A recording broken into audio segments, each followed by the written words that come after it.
ፀጉርኽ እናረገፈ እናወሓደ ተቸጊርክን ተደኣኹምኪ እቲ ዓብዪ ስሕተት ኣበኺ ክኾን ይኽእል እዩ። ሎማዓንቲ ካብ ዝነግረኪ 7 ተግባራት እንተወሓደ ብዘይምፍላጥ እቲ ሓደ ትፍፅምዮ ኣለኺ። እዞም ልምድታት ሎማዓንቲ እንድላ ተዘይገዲፍክዮም ንኸቢድ ጉድኣታትን ናይ ፀጉሪ ምውሓድን ከጋልፀኪ ይኽእል። ናብቲ ዋና ሚስጥር ቅድሚ ምእታውና ግን ናይ ፀጉርና ጉድኣት ከመይ ከም ዝፍጠር ንገንዘብ። ሕዚ እንድሕር ደኣ ተረዲእኪ ፀጉርኺ ምንክብኻብ ቀሊል ክኾነልኪ እዩ። ትገድፍዮ ዘለኪ ነገር ብግልፂ ስለትፈልጢ ፀጉርኺ ካብ ምጥፋእ ክትከላኸልዮ ኢኺ።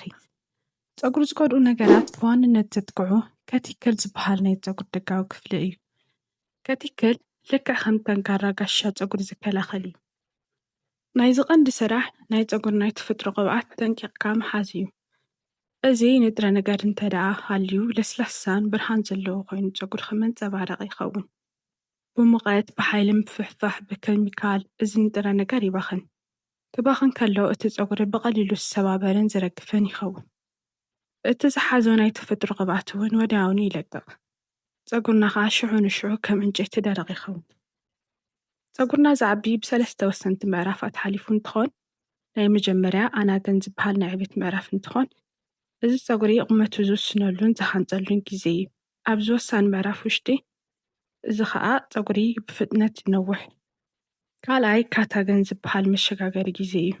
ኣብዚ ሰዓት ዕቤት ፀጉሪ ይቕንስ፣ ፀጉሪ እውን ንዕረፍቲ ይዘጋጅ። ሳልሳይ ቴሌገን ዝበሃል ናይ ዕረፍቲ ግዜ እንትኾን ንኣና ዓብዪ ትኹረት ግን ናይ ኣናገን ናይ ዕቤት ግዜ ብደንቢ ምጥንኻር እዩ።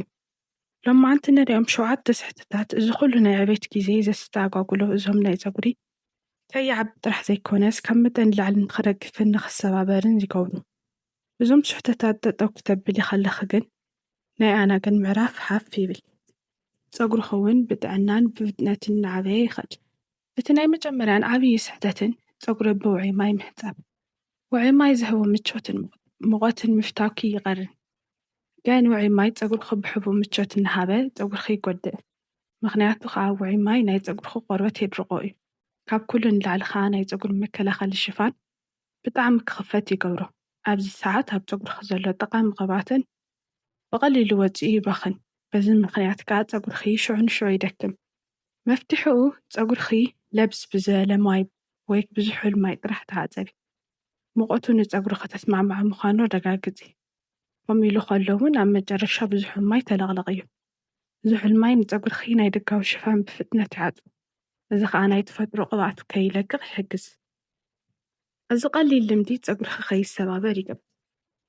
ካልኣይ ፀጉሪ ብርሑሱ ደጋጊምካ ምሻጥ። ፀጉሪ ርሑስ ካብ ዝኾነሉ ግዜ ብጣዕሚ ውሕድን ልስሉስን ስለዝኸውን ደጋጊምካ ምሽጠሉ ሰዓት ከዓ ቶሎ ንክበጣጠስ ይገብር። መፍትሒኡ ንኸይነቃቐል ቅድሚ ምሕፃብኪ ብደንቢ ምሻጥ። ዘይተመሸጠ ፀጉሪ ምሕፃብ ምሙኳር እቲ ዓብዪ ስሕተት እዩ። ድሕሪ ምሕፃብኪ ከዓ ፀጉርኺ ብጣዕሚ ስለዝጉዳእ ምስ ደረቐ ከፋፊልካ ምሻጥ። ሳልሳይ ፀጉሪ ብፎጣ ኣጥቢቅካ ምድራቕ። ፀጉሪ ምስ ተሓፀብኪ ፎጣ ጌርኪ ኣጥቢቅ ክትደርዝዮ ኢኺ። ግን እዚ ዓብዪ ስሕተት እዩ።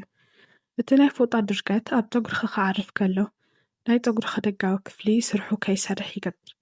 እዘን ክኾን ከሎ ከዓ ፀጉርኺ ብቐሊሉ ይሰባበር።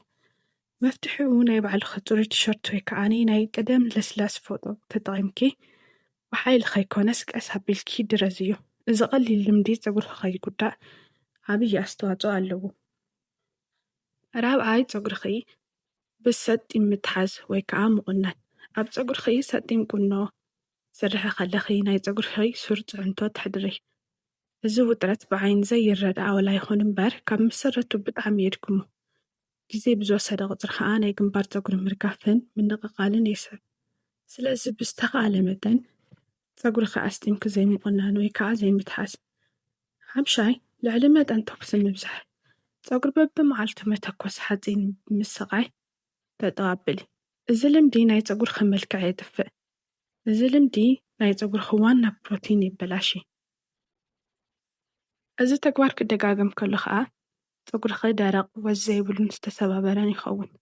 መፍትሒኡ ተኩሲ ጥቀሚ እንተኾንኪ ሂት ፕሮቴክተር ብምጥቃም ናይ ሙቐት መጠኑ ምክልኻል።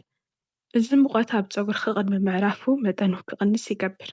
ወይ ከዓ ክትጥቀምዮ ከለኺ መጠኑ ቀንስሉ ወይ ብተፈጥሮ ንፋስ ክደርቕ ግበርዮ። እዚ ትኽክለኛ መንገዲ እዩ።